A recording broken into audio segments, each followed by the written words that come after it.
He's the longtime sheriff of Pope County, and he's on the spotlight next. We're talking to Shane Jones right after this.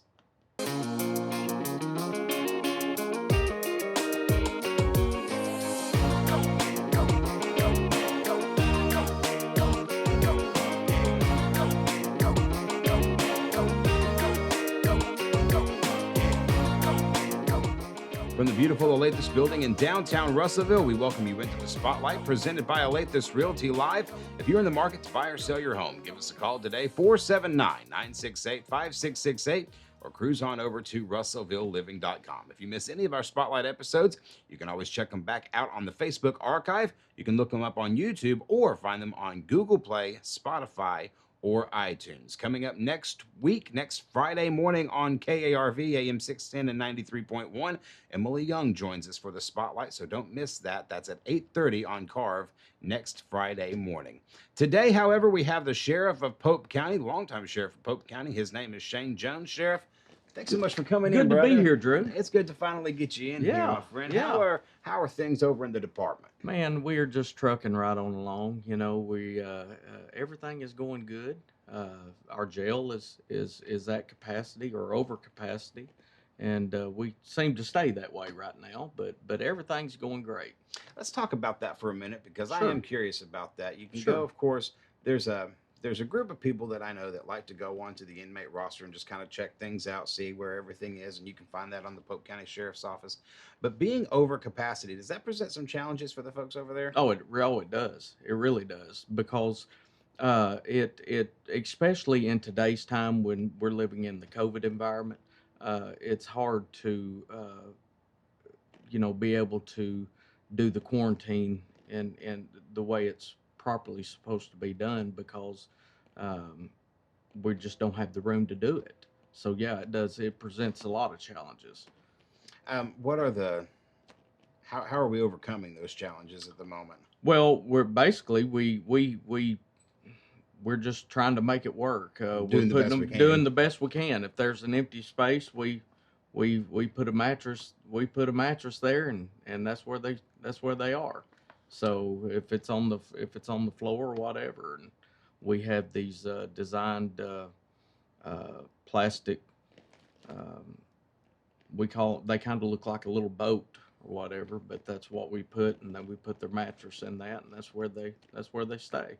What do we attribute to the rise of overcapacity in the jail? You would hope that, maybe crime is low enough that we got lots of room in the jail. Is it because there's more crime, or is it just because there's more of a crackdown? What do we attribute that to? Well, I think that it's just not I would say it's not just the rise in crime. It's just that the system is backed up due to COVID. Mm-hmm. But not only that, but we're cracking down a lot harder too. So we're trying to stay on top of things, trying to keep our community safe. But backup in the court system plays a key role in it.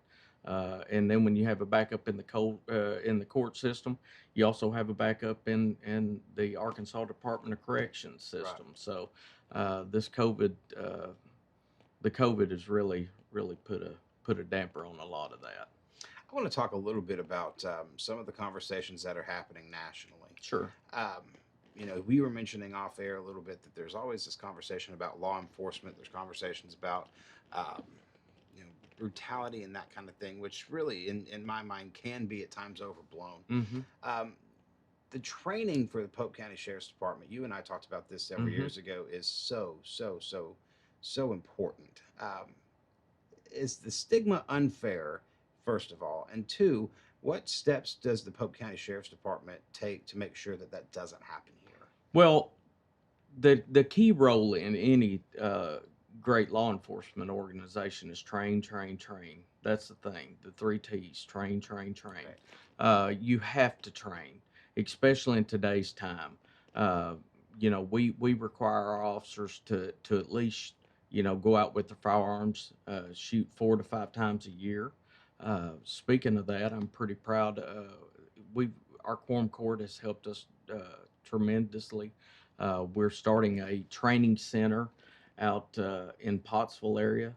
We're starting. We're getting close to the completion of the range part of the firing range part of the facility, and we're going to have a training room out there where we can train our local departments and but training is the key thing in any law enforcement. Any lawsuits that we have, most of them are they have in the lawsuit is failure to train. Mhm. That's where a lot of your lawsuits come from. So training is very very important to the Polk County Sheriff's Office. Let's talk about the deputies. There is not a deputy that I have met in the Pope County Sheriff's Department that hasn't just been um, just really nice. Yeah, And here's why I say that. When in my previous life, I was a restaurant manager, and sure. I had a lot of your folks Yeah, in my spot all the right, time. right. Um, you know, you have to be semi community minded, at least I would think, to serve properly. Right. Is that correct? Well, you're exactly right. We try to, like I was telling you earlier, we want. I like to the way I've always done in my 28 years of law enforcement is I've always been a police. I've always tried to police from the heart, Right. not all the time by the book, and that gets by. But how you talk to people, because we are at the Polk County Sheriff's Office. I run it like a business. Mhm. We're providing our citizens a service, and that service needs to be good. And so that's what's key to being able to talk to people, make them feel comfortable, especially when most of the time law enforcement is on scene, something bad has took Right. place there. So we try to be the comforter and try to get down to the problem and try to help whatever the situation is, try to make it better for the person. Is that part of your recruitment side of it? Maybe unofficially, Yeah, you've got to yeah. meet some You want qualifications, yes, you but got to meet some qualifications, but you also want to be a good, respectable person and to provide good service for the citizens of our county, and that's what we strive to do every day. you were talking about the COVID side of things, making things difficult over at the detention Oh center. yeah, I would assume also that it has made life a little bit more difficult for deputies as well if you're oh it trying to take has. precautions and that kind of thing. Sure. What sort of precautions have you had to put in place for your deputy safety and also the citizen safety? Well, what we do is we go by what the state has recommended. If there was, during the mask mandate, we always required our people, our employees our deputies and jail staff and employees there at the department, we wear a mask and try to take every precaution that we can. But the COVID is such an unknown. It was so new that we just tried to do the best we can and still provide a good service. So if it was, of course, in law enforcement, it's always time and distance. Right. You always keep your distance from. That's just the way we train. Sure. So we always have to react to somebody's actions. That's and if you know that very well, action is always quicker than reaction. Right. So we distance, keeping your distance from folks. That's just the way we train, and so we always, wear the mask and just keep your distance the best that we can. This is a this is a show where we like to talk about positivity. Sure, We sure, really like to talk about the positive yeah, things. But in that, occasionally you have to hit on a topic that's not always pleasant. And right, of course, one of those topics is crime. Polk County, though, is not known for its particularly violent right. crimes. Kind of give us a rundown. What are we seeing in terms of crime right now in the county that you can see, and where do the trends lead us to think? Well, that's a very good question, Drew. I think the issue that we have in our county is drugs. Mhm. But of course that's everywhere, and unfortunately, with education, we're trying to combat that with our school resource officers, uh, trying to put on programs to the children in the schools to try to combat the drug situation. But most of our problems within the county are tied back to some kind of drug situation. Are we talking more along the lines of? Are we talking more marijuana? Are we talking methamphetamine? No, Is there anything specific that well, really sticks out? meth is making a comeback. We're seeing, and this is really dangerous, but we're seeing some fentanyl Mm. uh, in our counties. So we've been seeing a little bit of that, but mainly meth and fentanyl are the two hard drugs that we have right now. So what are the? I mean, and you probably can't get into the specifics of Right. this, but what are the steps that the sheriff's department takes in order to try to crack down on that? I'm reminded. I sat in a press conference. I was a journalist back in the day, Right. at Operation to the Dirt, Right. which took down one of the biggest meth rings that the state had seen at the time. Yes. So clearly there's more happening behind the scenes than we could ever know. Mhm. But very generally, what is the sheriff's department doing right now to try to crack down on that? Well, you have to be active on the streets. Mhm. You've got to get into those neighborhoods where it's known uh, to be at. Um, you We work closely with our drug task force. Uh, Basically, just get out there and be seen. And when you see a violation, you stop it, and we try to get intel from that. From one of those violations, but just working closely with the drug task force. And again, education is trying to get the word out and understand that if you see something, call us. Right. That's the thing. We try to educate the public. If you see something, call us. And Let us know. even if you see something that doesn't turn out to be anything, Right. it's still better to call and make someone aware, right? For sure, because there could be times that we've already got some intel on what you're calling about, so you also help the investigation. Before we pivot to another topic, Sure. I want to debunk a rumor. Okay. I want to debunk a long-standing, Okay. possibly urban legend. All right. Are there quotas for tickets? No. No. There is no I've quotas. heard that my whole life. There's no quotas for tickets.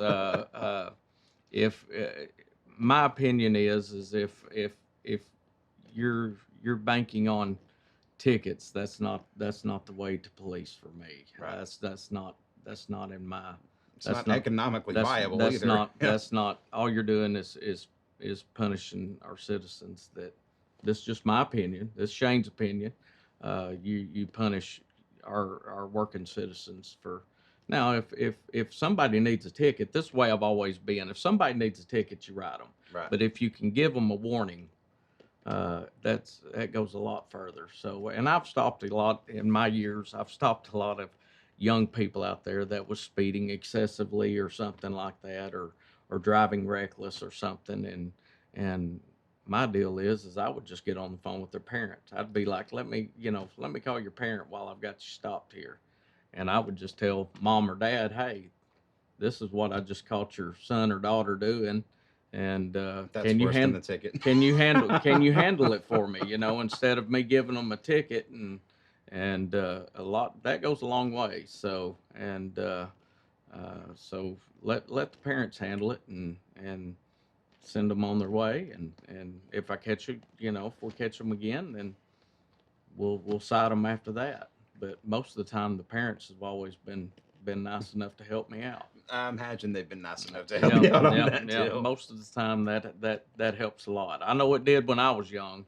Oh, When me I too. was growing up, my dad got a few phone calls, The late- and you didn't want I just almost rather go to jail than call my parents. Yeah, the late great Monty Sims did that to me one time, and I never. Yeah. I say I never sped again. Yeah. I was very careful about speeding again. Yep, been there, done that. The small town I grew up in, the little town marshal there has made a few phone calls to my dad in my teenage years. So Yeah. we've all been there. Thank God we've all grown past that. Oh, right? amen to that. Amen to that. We are talking to Sheriff Shane Jones of Pope County. If you're interested in buying or selling your home, give us a call today, 479-968-5668, or or you can cruise on over to russellvilleliving.com. Sheriff, I want to talk about your early years. We talked a lot about the department, but let's talk Sure. about how you got to this point. Mm. You started your law enforcement career when? Let's see. Oh, that's a good one. I started how I got my foot in the door, or kind of got the first taste of law enforcement, was at the Yale County Sheriff's Department under Sheriff Mike May at the time. I was a jailer and dispatcher in Yale County. You didn't just have one job; you had multiple jobs. So that's where I first got my first taste of law enforcement. Then I met my wife, and we ended up getting married. I worked in the private sector for uh, several years after that, and then in 1996, I decided to come on board with the Pope County Sheriff's Department under Sheriff Jay Winters. Mm-hmm. And I started as a corrections officer there uh, in the jail, and worked my way up through the ranks of the corrections facility. And then Sheriff Winters was nice enough to give me the opportunity to become a deputy for his department. Worked my way up through the ranks, and then the good Lord uh, blessed me of becoming sheriff. And it's a it's odd that you asked me that, because, as you know, we just lost Sheriff Winters Right. after a long battle with cancer, and Jay was my he was more of my role model. Uh, he's who I wanted to Sure. be like, because he was that well respected, and he came up to me. We were playing a benefit golf tournament over at Dardanelle at the Lions Den. For the Jay helped start this benefit golf tournament for the American Cancer Foundation back in the day for his good friend Stan Maxwell, and who retired from Russell Police Department. And we were playing over there, and he said, it was just me and him and the guys that we were playing with, and he said, I want to talk to you after we get done playing. And I was like, okay. Well, the whole time we're playing, I'm going, what does the sheriff want to talk to me about? Right. And Jay was already retired at the time. So this was under Sheriff Duval. This was under Sheriff Duval, and he said, hey, I think you need to run for sheriff. I've never ran for anything, class president or anything. I've never ran any kind of campaign, or even thought about holding a public office. I'm just a lawman. That's what I love doing. And of course, when he said that to me, I thought he was joking. And after I laughed a little bit, I said, "Are you serious?" And he was like, "Yes." He said, "I really think you need to pray about it." And so I sat there, and we, I prayed about it, and I asked the man upstairs to give me some signs to see if this is what he really wants me to do, because that's a big, that's a lot to put on a person, and especially coming from Jay Winters. yeah, and I mean, what an honor. Yeah. What an honor. And so after praying about it, and the good Lord giving me some signs that he answered, I decided to run, and Jay was nice enough to show me the ropes and what to do, and I ended up running, and I won by the largest margin that I think any sheriff has won. What I understand, when Jay was helping me, I won by, I think it was like 76% in my campaign, and what an honor. I mean, it was just it was shocking, and now it's just, I know this is where the good Lord wanted me to be. So, and now I've got a guardian angel up there watching Right. over me. So, I appreciated you telling that story, because my next question, yeah, my very next question Yeah. was talk about the impact of Jay Winters on your life. Sure. And clearly you've already talked about that. I would expound on, though, What do you think Sheriff Winter's legacy is in Polk County? Respect, honor. Yeah. That's what, when I think of Jay, that's what comes to mind. Respect and honor.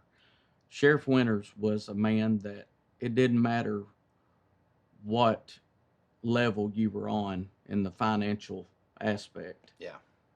He didn't care, and he was going to try to help you, even if you done wrong. He was there to lift you up. Right. I've seen him do it thousands of times in my career with him, in my years of there. When it didn't matter where you were at, he was there to lift you up. Didn't matter who you were, he was there to lift you up. And when you done wrong, he told you done wrong, but he's going to try to help you get through it. And so that's what I think about when I think about Sheriff Winter's legacy and the type of person Jay was. He's just respect and honor. So that's what I've tried to be myself. I really like to think, because Leonard Kraut was a very good friend of Yes, mine. yeah. I like to think that there is a really great debate happening in heaven between Jay and Leonard Kraut. Oh my gosh! Could you imagine the conversation I would like to see it. when Leonard met him at the gates up there and said, "Come on in, we got a lot of talking to do. You ain't never gonna believe this. You're not gonna believe this. Come in here, you know." And that Jay is up there and Leonard. They're pulling pranks up there. Oh, 100%. He is. I mean, them two right there. They were pranksters. They would love to play a good prank on somebody. Didn't matter. It didn't matter what it was. They loved pranks. But Leonard would play along. Leonard would, in his later years, when I joined the staff at Journey. Yeah. We would go to breakfast with my good friend Caleb Perronay and John Perronay and Leonard Kraut. Mm-hmm. And you just listen, much like I'm sure that you did with Sheriff Winters. Oh, yeah. Just like to listen to these people talk because the stories that they have and the importance that they had in the county. Oh, when yeah. you think of how long that those two men served, and not to discount Aaron Duval, because for his service as well, I like to listen to him. Oh, speak yeah. to these people. It really set the foundation.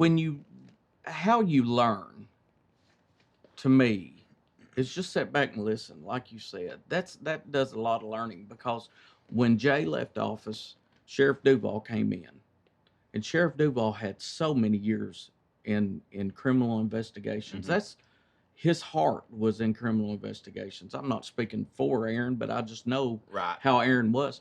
Aaron was a top-notch investigator.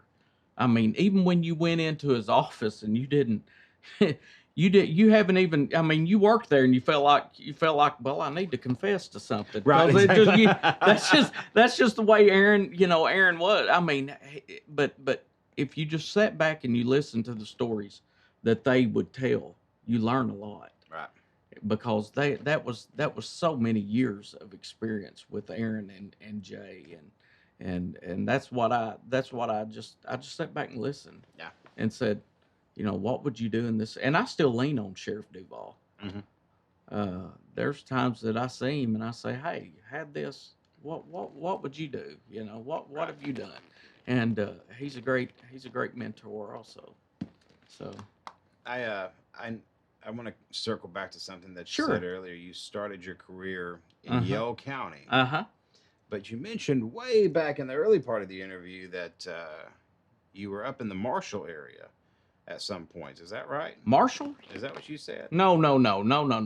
That was the town marshal. Right. Well, Town marshal. No, that's what I mean. Yeah. So town marshal. How did you? Oh, okay. Oh, it was just the town marshal.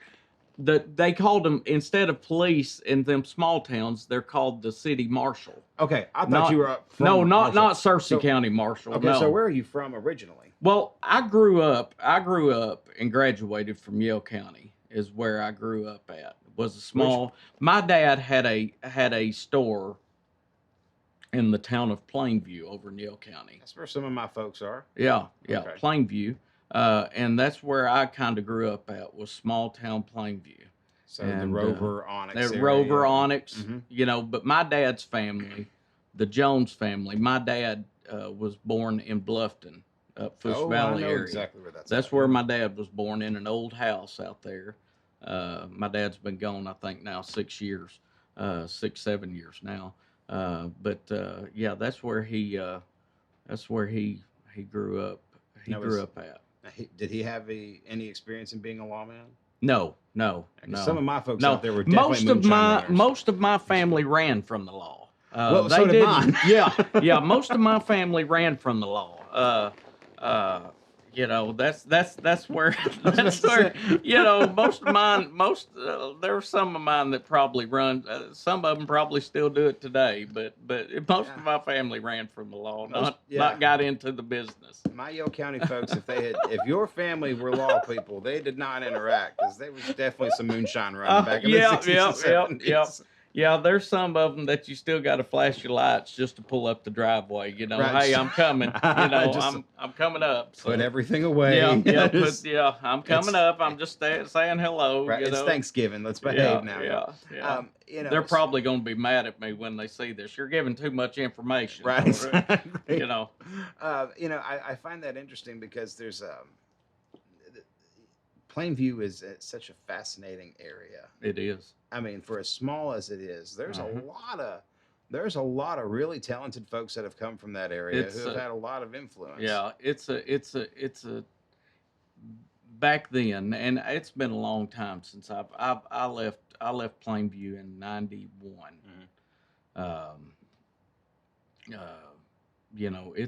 It growing up in a small town. Very small, by the way. Very small. I mean, it was very. I mean, our school was very small. I mean, I always joke that my graduation march song was dun dun dun dun. Yep, that was it. All right, that was it. I mean, I mean, they cut the tape off. We had to have like 3 or 4 special songs just to make it worth people's while to getting dressed up for, just to come to the gym for the graduation.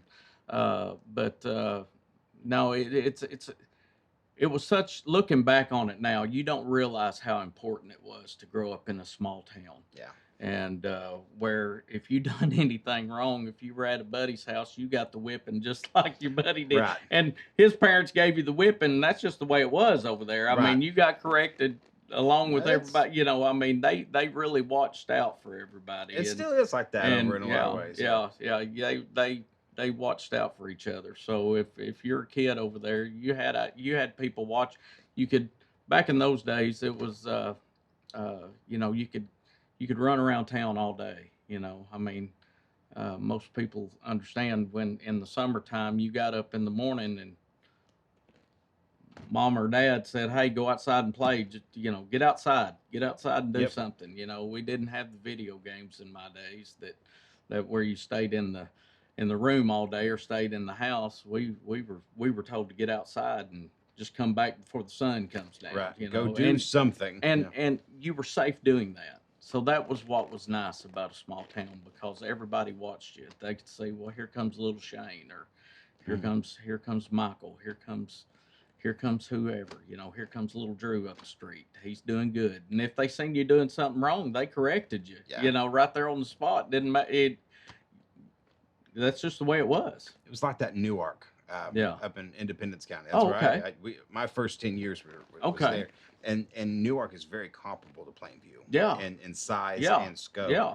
In fact, their school consolidated just like Plainview did. Yeah. And I think that school consolidated over there back in the 2000s, wasn't it, or something like that? Newark? No, at Plainview. But yeah, Plainview and Ola, they're two rivers. I think they're 2 rivers now. And the first couple of years, and I don't know this, some 2 Rivers people, if you're watching, you can comment below. But those first couple of classes that were joined did not get along between the Plainview and Ola people. Oh, that was. I mean, because remember, Ola and Danville didn't like each other. Right. Yeah. Oh, that was Ola and Plainview didn't back like in the other. day. That's where you meet me at the city limit sign. Yep. I mean, that's the way it was. You met at the city. Don't know why we were meeting there. You just meet us. Everybody. It's met the only landmark in town. What I mean? You just meet me at the city limit sign, or down at the old oak tree. A lot of people back in those days will remember the old oak tree. It's still called that, by the way. Is it really? Oh yeah. I know exactly where you're talking about. Yeah, Sunlight Bay, Mm-hmm. Sunlight Bay Road area. Yep. Yeah, there's a lot of happenings at the Oak Tree, but back in those days, you didn't, it's not like it is now, and kids are so much more teenagers, and of course, I'm raising one now. They're under so much pressure now. Mm-hmm. It's like I just turned 49. I just had my birthday. If anybody wants to send a gift card or something, I'll give When you was my it, by the address. way? The 28th of July. That's our producer Jaden's birthday. Jaden, all right. And Hey, the 30th was my birthday. So the best really? people, yeah. So the best people in the world. We're July people. We are all July people. No. No, She's talking. no, we can't let her say what she just said on there. Yeah, so I just turned 49, but it was such great times looking back because we didn't have the stress that teenagers do now. I mean, we back then, we coon hunted. You ran around. You went to the fox pen Right. up the valley and listened to the dogs run all night, and it was okay. Right. Drive up to the phone booth. Drive up to the phone booth. Yeah, And, yeah. Right. And Yeah, that's where you sat uptown and you just hung out. That it was just seemed like times were simpler. And it leads me to one of my last questions because we're wrapping up here with Sheriff Sure. Tim Jones. I find it fascinating for public officials, especially in law enforcement, Yeah. who are trying to manage you're managing a department, Yeah. you're trying to make sure that you're watching what's happening in the goings on of the county, but you've also got a 15-year-old son. Yeah. Yeah. How does that balance? Oh, he kind of grew up in it. Mhm. I call him Little Opie Taylor from Mayberry. So makes Andy you Andy Griffith Griffith, show. yeah. He knows more about the department than some people that work there do. Right. Because he grew up there, and but no, he knows the hazards of the job. I think one night I was still a patrolman when Braden was born, but I think he was young. He was probably 3 or 4 when I think it was around 3. I was leaving on midnight shift, and we we always had trouble getting that kid to go to bed. Right. When getting him to sleep and stuff, and he was up, and it was like I always left the house sometime around 10:30 at night. I was on midnight shift, and I think that was the time that he really realized what Daddy done, and I remember fisting to leave out the door, and he hopped up in the back, and he leaned up on the back of the chair, and he said, "Daddy, come home safe." And that just, I was like, okay, now he knows what Daddy does. Right. He just realized what Daddy does. And I think he was 3 or 4. He was raised up in it. He knows, he probably, like I said, he probably knows more than what he carries Right. on Exactly. to do. But yes, it is a job because at the sheriff's office, I have 100 people there at the sheriff's office that work.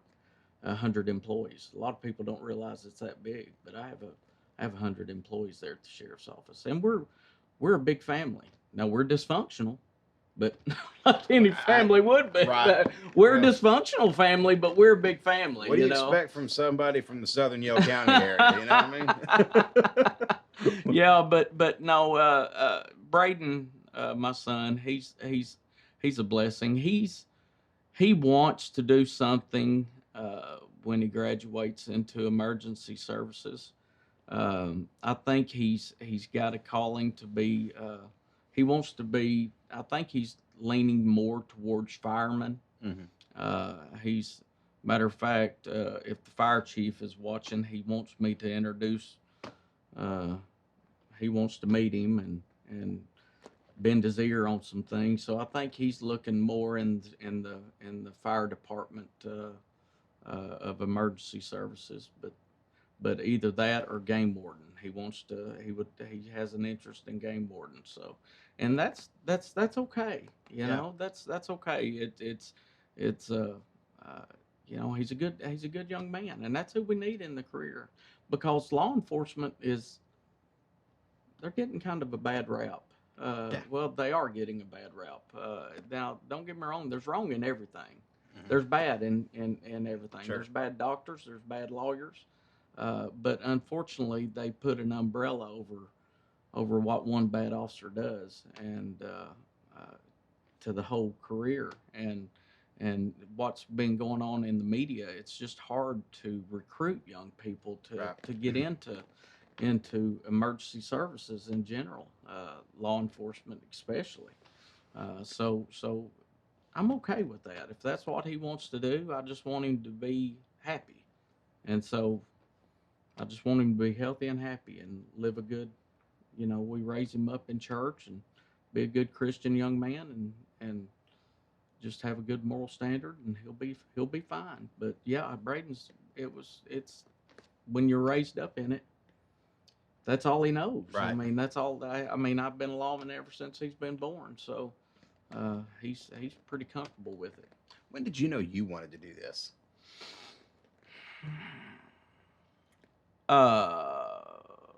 Probably when I wanted to actually do it. When I got the, I guess you could say, the calling. It wasn't something that I wanted to do when I was a kid. I'll tell you what I wanted to do. I wanted to do music. Mm-hmm. That was my dream. I as a young person, I played in a band, lead singer, guitar player.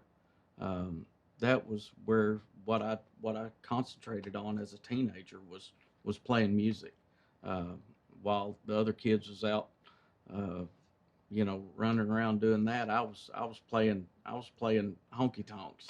I grew up playing in honky tonks, and Plainview VFW was a hopping little hey, place back in the day. I've been on that stage many a times, and so Off air, I'll tell you a story about how my dad got kicked out of there one time. Oh, really? Oh, really? Well, I've seen a few people being some being drug out, some being walked out, but I've seen a few Not of that. for anything bad. No, Sorry, no. Dad. Sorry. Yeah, sorry, Dad. Comment below, Yeah, please. yes. Comment below. Send your letters to Brent. Right, yes. But no, that was my first calling. But I would say probably around 95 is when I said, I think this is something that I need to. It's time to get my career on track, and that seemed like something that I would be interested in, is getting back into public service. So, and Sheriff Winters was the man that gave me the start. So I'd probably say around 90, 95, 94 is when it really started kind of being on the back of my mind. And so I went to work, and the good Lord's led me here, and I'm glad he did. It's kind of like that old Garth Brooks song. Some of God's greatest gifts are unanswered prayers, and because I don't know if it, if I was still trying to pursue music the way it was back then, I don't know if I would be as comfortable as I am today, as far as mentally and physically and all Sure. that stuff. So it's been a blessing. It really has, and I owe it all to the man upstairs. It's because he's the one that put me here. We're wrapping up with Sheriff Shane Jones. If you're in the market to buy or sell your home, give us a call today, 479-968-5668, or cruise on over to russellvilleliving.com. Coming up on Tuesday, we've got the CEO of St. Mary's, Bob Honeycutt, is going to join us to talk about the goings-on in the St. Mary's Regional Medical Systems. We're looking forward to that. That's coming up on Tuesday. Sheriff, as we wrap up here, what's something that you want the people of Pope County to know about the department?